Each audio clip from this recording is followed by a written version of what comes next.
Hey. Okay now. So. Na na na na na na na na na. It's the longing of my heart to sing your praise every day. Audio video, hallelujah.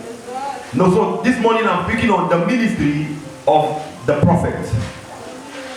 The ministry of the prophet. This is one of my major, how do they call it? Major course. It's not a minor course, it's a major course for me. Praise God. So I can speak about it for the whole day. God has taught me over and over and over again about what it is to be the ministry of the prophet. So I want to introduce it to you and then show you how you can access covenant good news by the ministry of the prophet. Ephesians chapter 4, from verse 7 and 8, then we go to 10 down to 16. Ephesians chapter 4, 7 and 8. Ephesians chapter 4, I'm speaking on the ministry of the prophet for accessing your good news.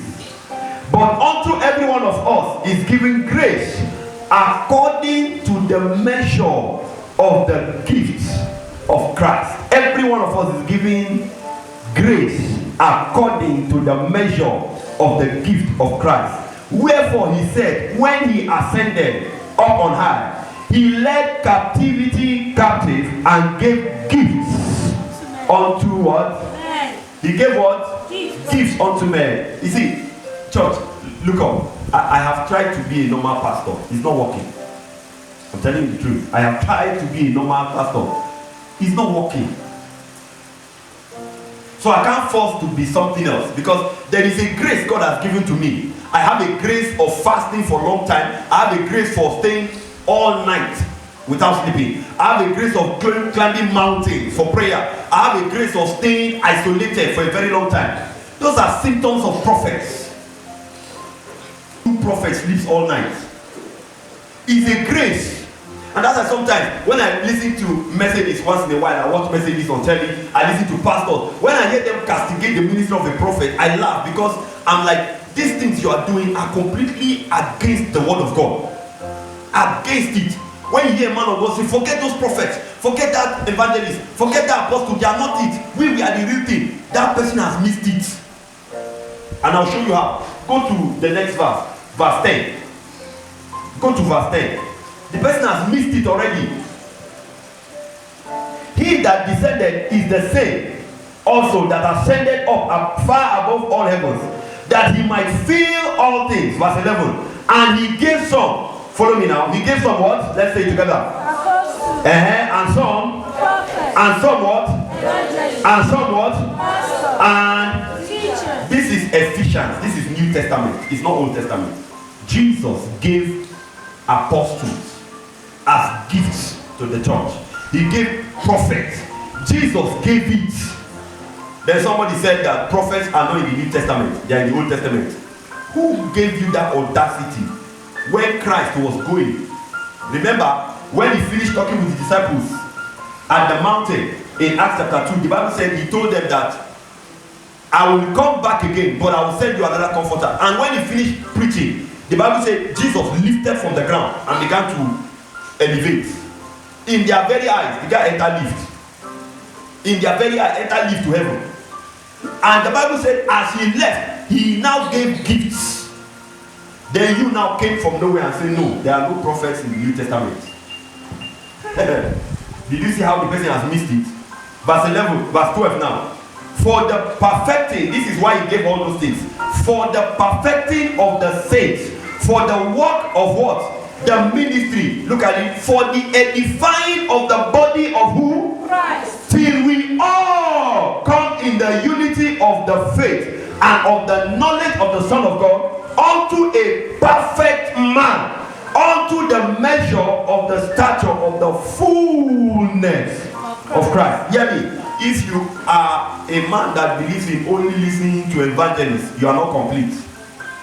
If you only believe in listening to apostles, you are not complete. Because Christ said all these 5 ministries are to perfect the church. They are to make you a better man. Then you say, no, I don't like the teaching of an apostle. I prefer the one of a pastor. Oh, I don't like the one of a pastor. I prefer for evangelist. Oh, I don't like it. Like some people, they will tell you that when you are telling them stay in the church and grow, they say, what are you doing in the church?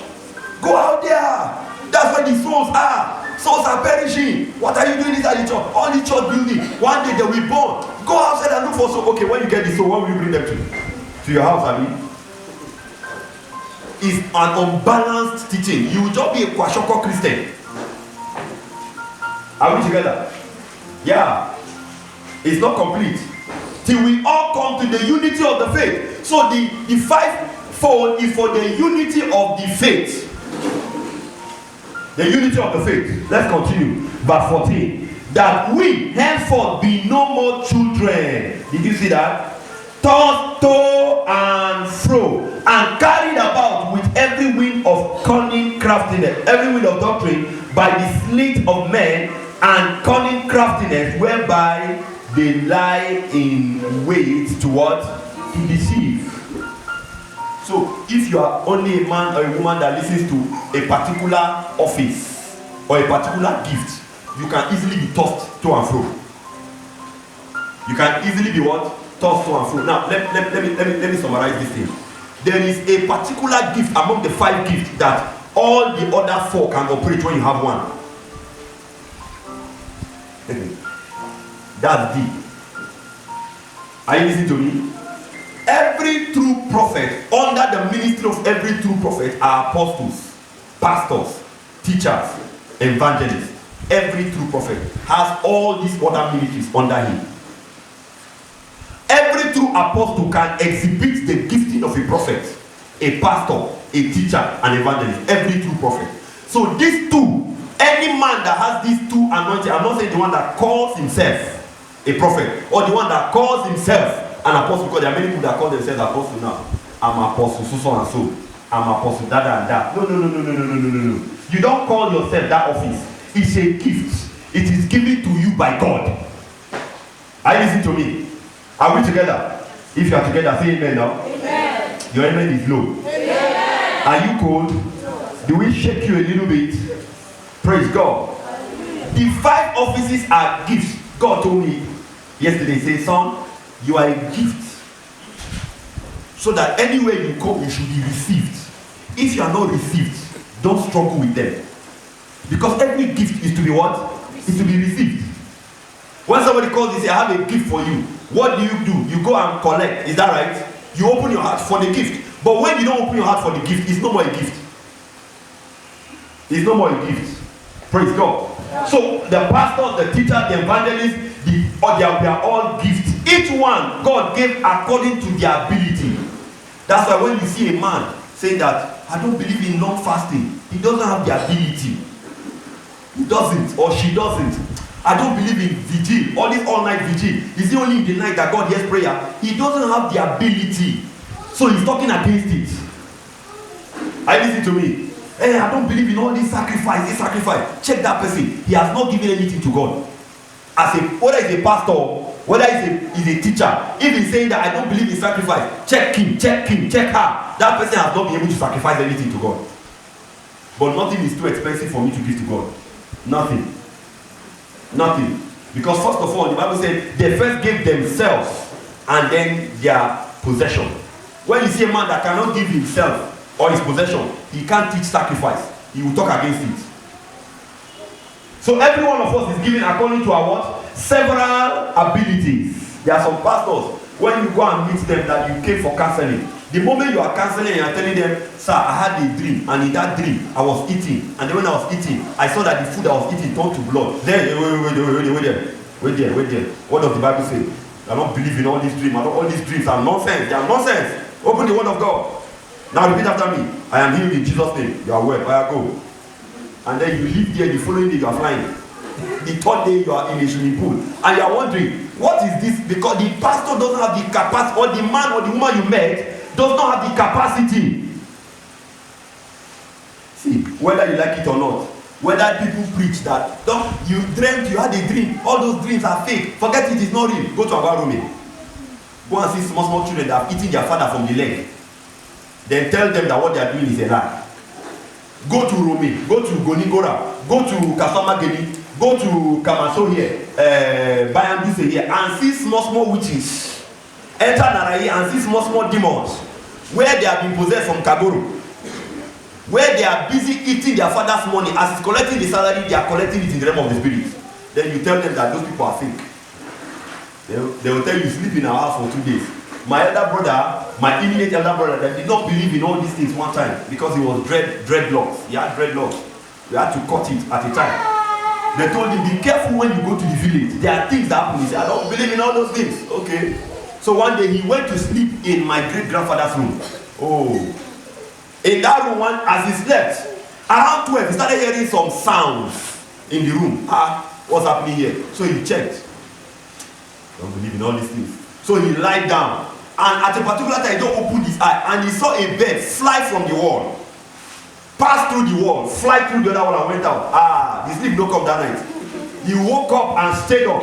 That day he started trying to remember all the scriptures of deliverance. He couldn't remember them. The following day he told them, I'm going back to Kaduna. No, stay now. Stay.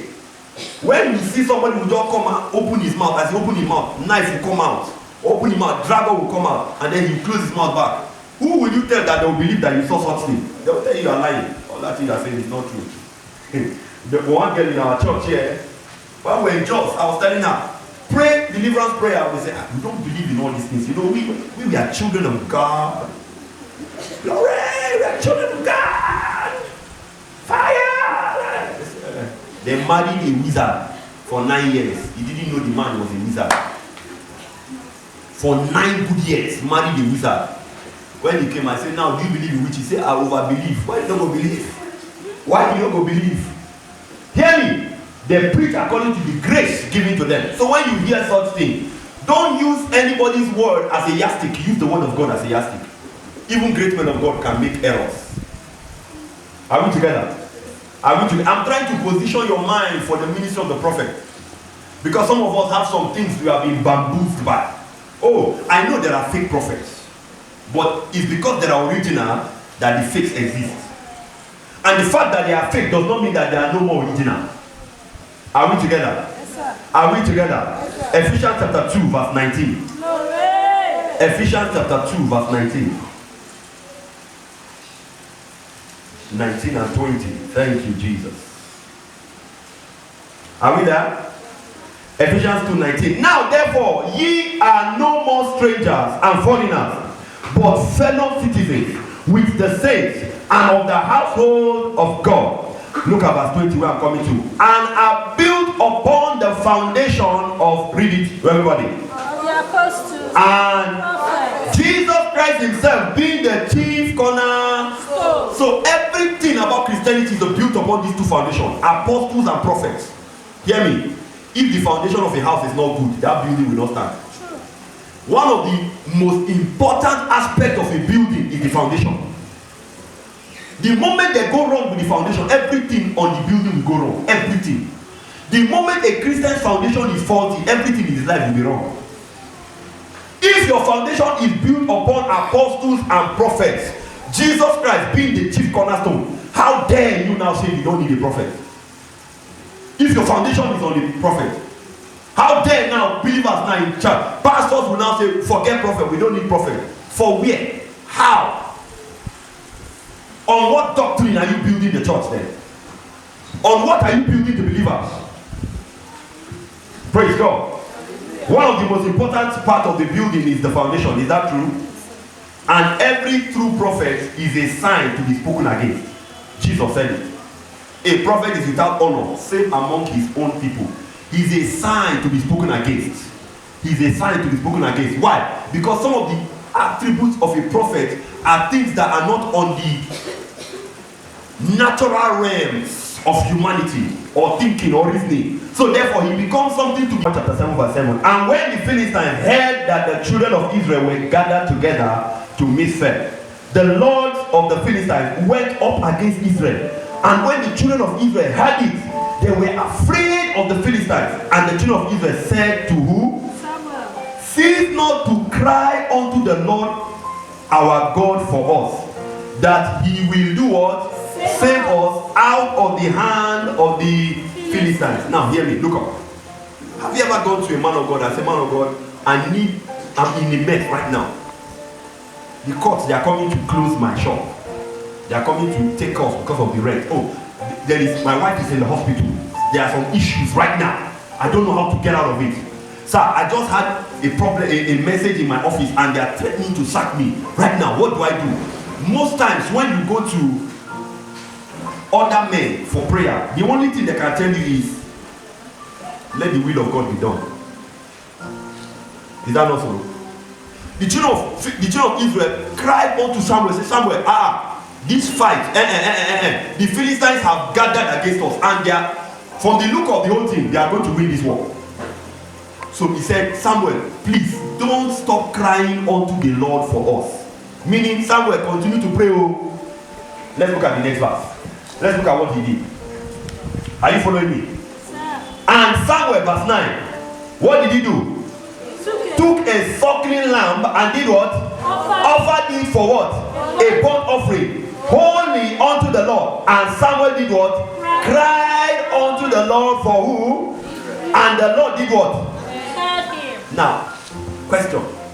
Did he really need to sacrifice before crying unto God? Yes. Because that's the modus operandi of a prophet. Some other people don't believe as the issues coming on. Let's just pray. Hold your hands together. Amen. It is done. And then you come back the following day. Oh, how far? That thing, the same way. But when it comes to the way of a prophet, because you have to, why the prophet behaves, let me just summarize it for you. It's because the prophet sees behind the scene what is happening. Remember, the Philistines never go to a war without an altar. They will always control a power against every nation they are going for. So Samuel knew, because Samuel is the third eye. He knew that these guys, they've already done something that if nothing is done, they will win the Philistines, they will win the Israelites. Simple. So he said, what do we do? He said, now let us offer a sacrifice holy unto God, so that we can answer back what those altars were. Let's continue. Verse what now? Verse 10. And as Samuel was offering up the burnt offering, the Philistines drew near to battle against Israel. But the Lord did what? Thundered what? With a great thunder on that day upon the Philistines, and discomfited them, and they were smitten before Israel. Who fought the Israelites? The Philistines? Himself. He didn't take, the Bible said the Israelites picked knife. He said, did they kill them? He said, no, God thundered against them himself. Because the modus operandi of a prophet is to introduce the Alpha and Omega into your matter. Is to bring the host of heaven into your issue. And I can tell you, angels were dispatched. Angels were dispatched that day. And these Israelites, they don't have enough power. Let's go. And you know, one angel can kill as much as 200,000 people by one sweep. By one sweep. You like these 200,000 are gone. I'm telling you the truth. Praise God. Now look at what he said. Verse 11. And the men of Israel went out to Mizpeh and pursued the Philistines after God had finished fighting for them. They went out and pursued all the Philistines and smote them until they came under Bethkar. Verse 12. And Samuel took a stone and set it between Mizpeh and Shem and called the name of it what? Ebenezer, saying, hitherto has the Lord helped us. Because that day he saw the hand of God. Clearly it was the hand of God. It was not a physical matter. It was a spiritual matter that needed to be addressed spiritually. One of our members working in town, the daughter was working in town, and then they sent her to go get some goods. She had money in her hand, entered into a car, and in the car met a prophetess, and the prophetess gave her prophecy, and said, there's something that I will give you now, but before I prophesy, take this thing. Collected something and said, close your hand. And after the prophecy, he said, by this prophecy, you can't tell anybody what I've told you. In short, by this prophecy, if you tell anybody, you will die, and the person you tell too will die. So what do we do? Now follow me, let's go to where they can cleanse us. From town, they drove her to inside Gonigora, behind Gonigora, and there they met another prophet that said, you, how much do you have on you? You, they give you that thing, say yes. Now you, if you tell anybody, you die. When they finished the whole thing, she gave them all the money in her hand and returned back home very late in the night. Okay, where are you coming from? She couldn't explain. Open your hand now. They say, if I open it, I will die. She heard the thing. Oh, how people believe devil more than God. That night they called me. Where are you? They say we are on our way to your house. Any problem? They say no problem. When we come, we'll explain. They entered inside my house with the charm. I said, can you believe this people? Carry charm into my own sitting room. Okay, what do you want me to do now? They say, man, if she gives it to anybody, the person will die. Oh, that they don't want what they. I say, where is it? Give it to me. Collected it. I said, get me kerosene. Went outside, put kerosene, burnt it, returned back. I said, that's all. You can go home. Is that what I said? Go home. She cannot. Go and sleep. Nobody will die. I'm still alive. She's still alive. Now, I can tell you, you meet another man of God with that thing. See what they talk. They say anybody when say I'm going to die. They talk like, I'm go outside, go outside. Go outside. Just stand outside. So they say anybody when you tell you go die. So why you tell me now? Why are you telling me now? You want me to die with you? Wisdom is profitable to direct. My sister, you know what you do? I think you should go back home and pick your Bible and open to Psalm 91. They will prescribe what he will do for you, and they will say, go in peace. The Lord be with you. As you leave the house, they will carry anointing oil and anoint their house. Sanctify their house. Can you see all these nonsense members? They want to come and kill me before my time. Kill me before my time. Now, hear me. If I was not a prophet, by that act, an evil can come upon me and my family. Strange things can come. A young man that was told, oh boy, you are not a prophet. He said, I'm a prophet. He said, right now I feel like prophesying. So he said, let me go to Kudenda Mountain. And he fasted there for 14 days. When he came down, he said, now I want to do deliverance. And he came to television garage. Oh, there are demons in television garage. I'm telling you the truth. And faced one young girl that he wanted to deliver her. In the process, he said, let's go to our house, let's deliver you. As he finished delivering the girl delivered him. He woke up naked. What happened? He said, we have done it now. As he finished doing it, as he walked out of the girl's house, insanity slapped him. Up till now, he's still mad. If you go to television garage, by that junction, you see one madman. He was a prophet by himself. If you try what God didn't order you to try, you will die fresh. Now, the minister of the prophet can temper with any force, and nothing can happen to him. Why? Because there's a calling and there's an encounter upon his life. Are you listening to me? Calling and encounter. There are many of you in this church that many times you have one thing or the other you call. I'll tell you, get this done, get that done. If you follow it correctly, you get the result. Some of you that don't have the result because you don't follow it correctly. You don't even believe what I've said. You are waiting for me to do one thing or the other. Remember that man, what's his name? That soldier that came to Elijah, the Syrian that had leprosy on him, Naaman. I thought that this man would come out and jump and shout and slap the leprosy. He said, no, go.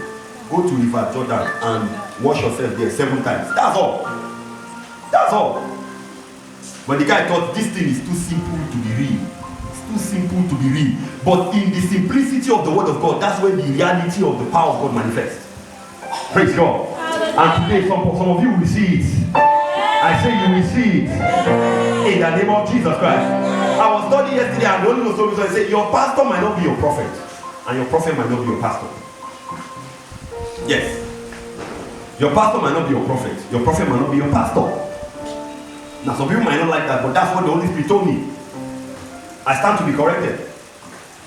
Amen. Because the place of the pastor is different from the place of the prophet. Even though we are all there for the perfecting of the saints. Amen. One thing I have noticed about prophets is that anytime things are hard, God unleashes the minister of the prophet. Anytime things are hard. Now, check this out. The people of Israel, in Samaria, there was famine in the land. And then there was no food for 3.5 years. And people got so bad, they started eating their children. They started eating donkey's dung. Until one day, they said, is there no a prophet in this land? And then he said, by this time tomorrow, there will be enough food in the house. The prophet showed at the nick of time to confirm that my ministry is to change hard situations into easy situations. And today I'm going to be changing some situations. I said I'm going to be changing some situations. By the leading of the Holy Ghost, some situations that are hard will become easy after now in the name of Jesus. Guess what? The person that did not believe, what happened to him? He saw the prophecy, but he didn't partake of the prophecy. He saw the abundance, but he didn't partake of the abundance. Why? Because when you doubt the minister of the prophet, you put yourself in harm's way. You put yourself in harm's way. Praise God. Let me give us a few benefits. Okay, before I give you a few benefits, the question is, if the minister of the prophet is so important, right? How do I locate my prophet?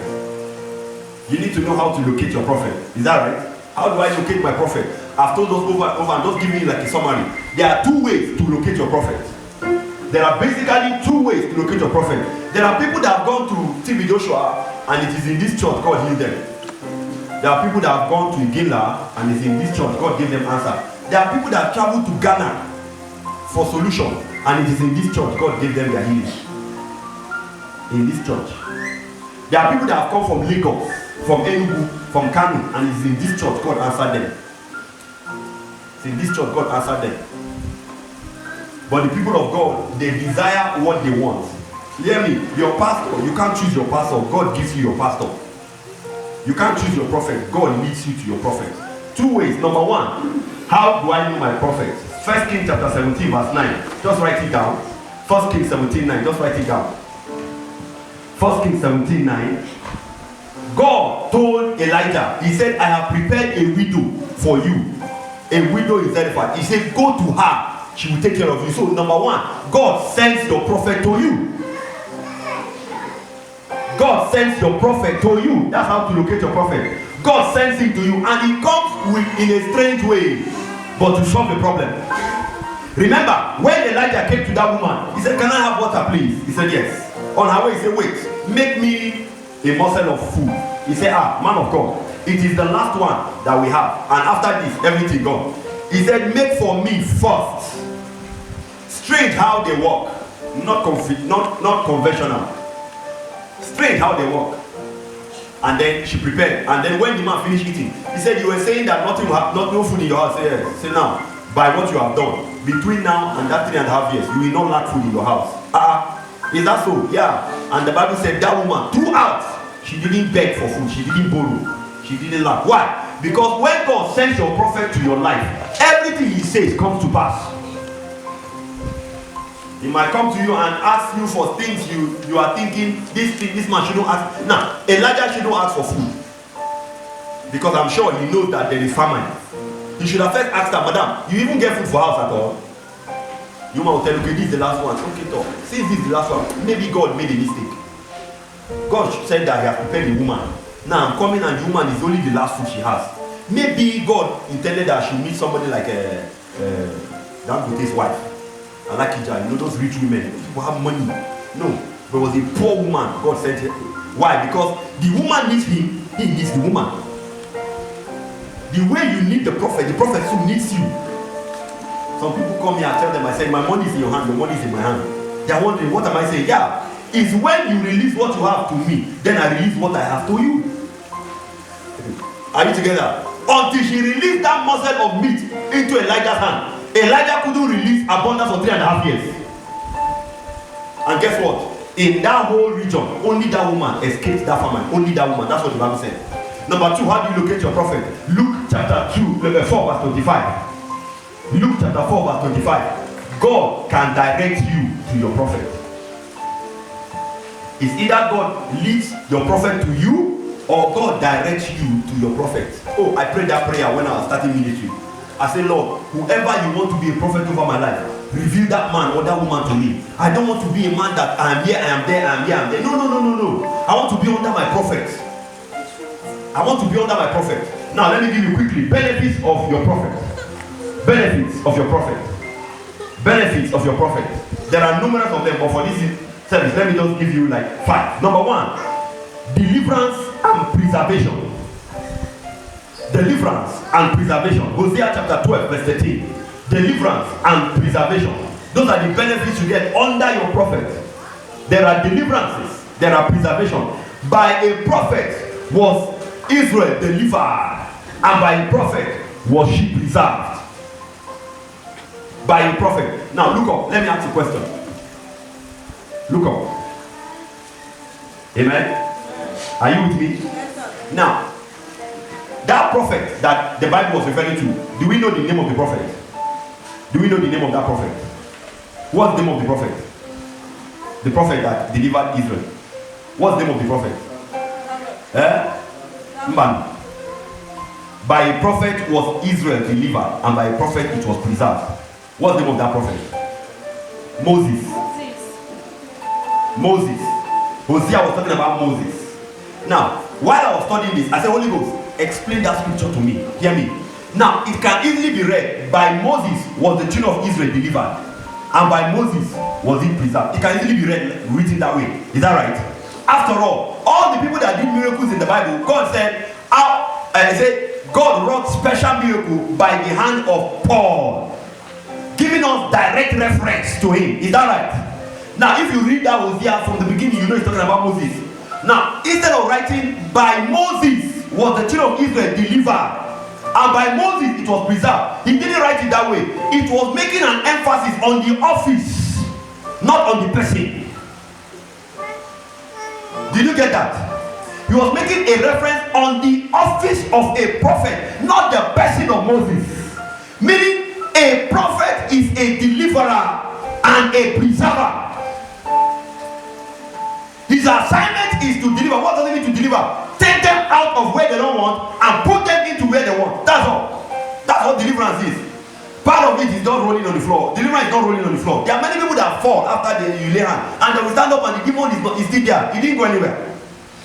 He just fell down. And somebody say, until you fall 7 times, the devil will not come as well. 4 1, 4 2. Even 21 times, the devil will still be inside there. It's not about falling. Although it's a part of it. Because when power, that power, the lesser power will fall. The moment you want to lay hand, the person get out of that. Fall. Stand up now. When the person wants to do or you to do back. If you don't do they will bite you. Have you ever seen deliverance? You get go the pastor they bite the pastor. Are you hearing me? So when they do you do back. Praise God. I want to pray for you now. Stretch forth your hand. After now, you'll be casting out devils. You'll be laying hands on people. You'll be casting out devils. You'll be healing the sick. Through you, men shall be delivered. Through you, men shall be preserved. In the name of Jesus Christ. It's like after this deliverance thing, I was calling the ministers one day, and I said, I want to impart the ministers so that they will do deliverance. All of them say, like, they say they don't want all the ministers. They say they don't want it. They say, you must cast out devils because your assignment is not only for men of God. Say, this sign shall follow them that believe. In my name, they will cast out devils. Praise God. I pray for you again. You will be the one casting out devils. The first devil is the one in your own life. Cast it out. You are in church. You are tired in church. 2-hour service. You need to cast out the devil. You lay hand on yourself. Whatever is making you to be tired in church, get out. If you are sleeping, put hand on your eye. You evil sleep. We're told those days in Sunday school, when you are sleeping in church, it's a demon that is blowing breeze on you. Sleep. Anytime we get that, this sleep is worrying me, I'll say, devil, get out. Cast it out. Don't enter church and be sleeping in church. Is everything okay? Now, you're tired. But you can watch 9 hours movie and not blink. If you miss it, you won't go peace. Pause, man, come, make I go peace. You are cooking. They are telling you, say, is it what you now? What's happened? You come back. I beg, pause, man, come. You can watch it from morning to night and not go out. You don't even bath. But in church, just 2-3 hours, you are tired, you are asleep, you are worried. It's a demon, you need to cast it out. Don't follow me again to grace and truth. Pray for yourself. I'm telling you the truth. Are you hearing me? God will help you in Jesus' name. Number 2 benefits. Victory in the battles of life. Victories. The benefit of having a prophet in your life is victories in the battles of life. We saw that in 1 Samuel chapter 7 verse 12. You get victories. You get victories. You don't get stuck. It's not possible to get stuck. Praise God. Somebody is struggling in your compound, you handle it. Somebody is struggling in your family, you handle it. Somebody is struggling in your school, handle it. In your wherever the person is handling it, is troubling you. Whether it's from the village, you handle it by the ministry of your prophet. Praise God. Number 3 benefits. Abundance in time of lack of scarcity. In time of lack and scarcity. Abundance in time of lack and scarcity. We saw that in the life of the woman, the widow of Zarephath. The coming of Prophet Elijah into our life guaranteed abundance. 1 Kings chapter 17, 14 down to 15. You can see the story there. Abundance answered them because of the ministry of the prophet. Remember when they were in the wilderness, they were asking, we are tired of eating manna. Give us another thing. They say, what do you want? Say, meat. Give me meat. Say, where will we get meat from? God said, don't worry. And then God told them, by this time tomorrow, meat will be abundant. And then from nowhere, quails started coming. Quails. The Bible said they ate meat until they started vomiting meat through their nose. Abundance. There's always abundance when the ministry of the prophet is activated in your life. Number 4, the ministry of the prophet, the benefit, ability to fast track your desires in God. Ability to fast track your desire in God. Those desires you have in God, by the ministry of the prophet, they are fast forwarded. They are brought into reality.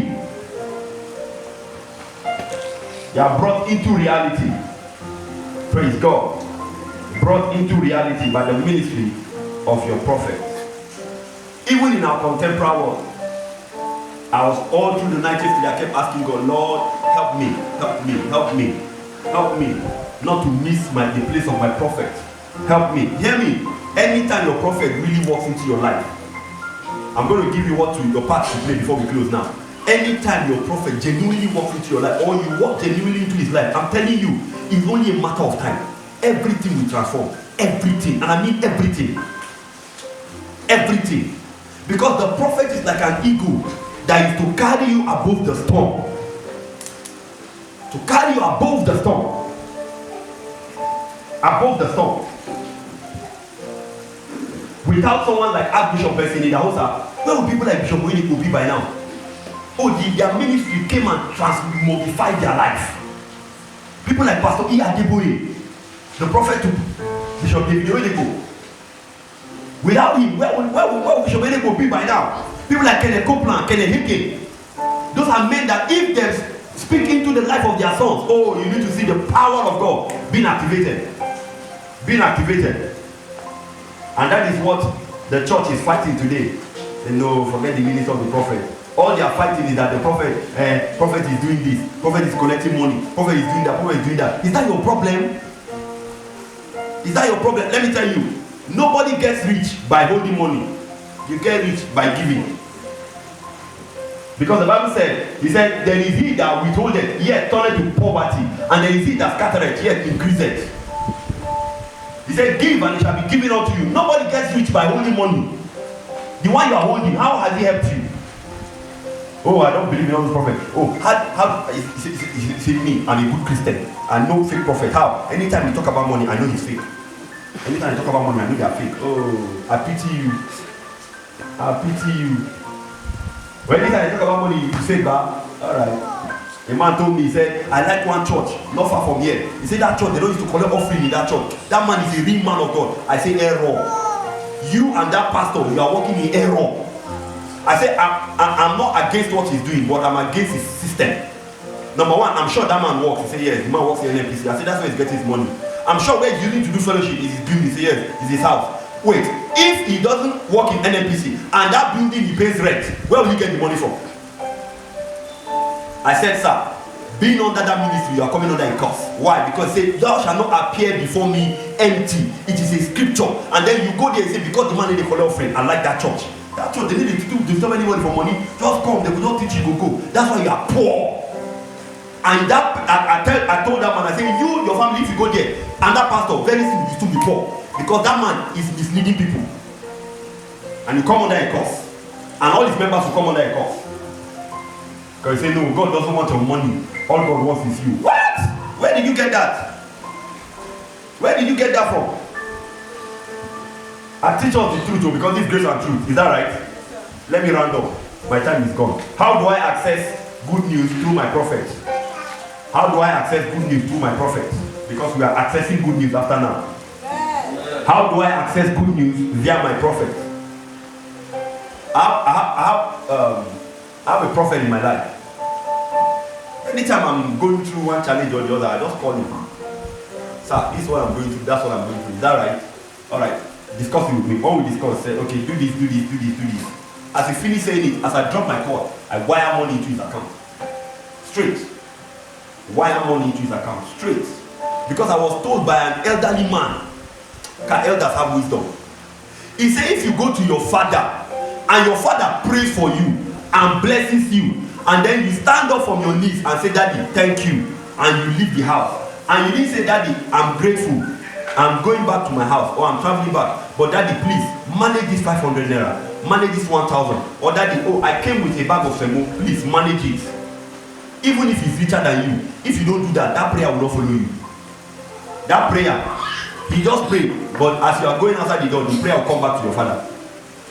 I'm telling you. Why? Because there is what I call an exchange rate in the realm of the spirit. Anytime your father prays for you, sow a seed into his life. It's not about money, it's about the principle.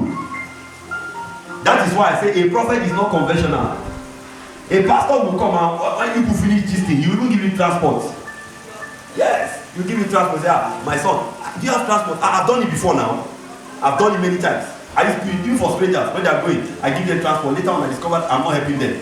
You can like and say, you can say whatever you want to say. This pastor is a wicked pastor. Oh yeah, I'm helping you. You carry money, you give it, say, God bless you. Because you leave. That pastor is a very good pastor. He prayed for me and even give me money. He's a very good pastor. You are a foolish man. You are not wise. If you are wise, you won't collect that money. If you are wise, you will tell him, no, sir, I'm to bring to you, not you give me. I'm to give to you. Why? Are you giving to him because he's rich? No. Are you giving to him because he's poor? No. You are giving to him because it's an honor. You are following a principle. Oh, you know, say I don't get now. That's why I don't give. You don't get. I went with some people to see Pastor Digamaji. Is that right? I want to see your family, some other people. When we were leaving, we didn't give anything. I said, no, this is not correct. If we don't return and give him, then that prayer will not work. The people I went with, up to tomorrow, they didn't call me and say, man, when are we going back there? I personally went back and gave him something. Because I can't be under a curse now. Yeah, can't be under a curse. Like that. Because I know what to take me out of a curse. A man of God comes and calls you and blesses you. And when he finishes blessing you, most times, when I go to see my father in Abuja, when me and my wife is here, sometimes, how much do we have? Not much, 5,000 naira. When this church was, when we have 3 members, we'll go there, we'll give you 5,000. He will collect it too. He will pray for us. Then he will double it and give us back. It's better. There's a day I think we went to the pastor in Living Faith. We gave him how much? I can't remember. He collected the money, exchanged it with brand new notes, and put it in an envelope and gave to us. I said, no, me I can't collect it. Then he gave to the children. That is how you collect the exchange of the blessing. Let something enter your hand from their hand. Don't stay back and say, I don't have anything. Even if it's 15 naira. How many of you have heard the testimony of the boy that one man wanted to give him money. He didn't know how to give him the money. And then he was following him. But the boy said he was watching the guy. Then the guy saw that the bodyguards were not there. He ran and put the 15 naira in his pocket and ran into the crowd. He said, let them find him. Maybe it's drug he put in my body. Maybe it's drug because before they blame him. So they caught the man and they brought him back. But Alpha, he says, sir, the money I have is not enough. And I know if I give you, not collect. And your bodyguard will not permit me. So I look for opportunity and I dropped it. How much? 15 naira. 15 naira. But Adebo removed the money, saw it. He said, God bless you, and kept it. Few months later, Padebo was flying first class. As he sat on the seat, when he turned to his left, he saw the guy. In first class, he just began to laugh. As he was laughing, the guy was laughing. Both of them were laughing. And people were wondering, why are they laughing? He said, Padebo said, I know I'm laughing. That guy too knows why he's laughing. Because as at few months ago, what is first class? He couldn't pay Keke Napep money. But by that act, God moved him. He said he entered into hundreds of millions contracts overnight. That is the honor you get when you honor your father or your prophet. Praise God.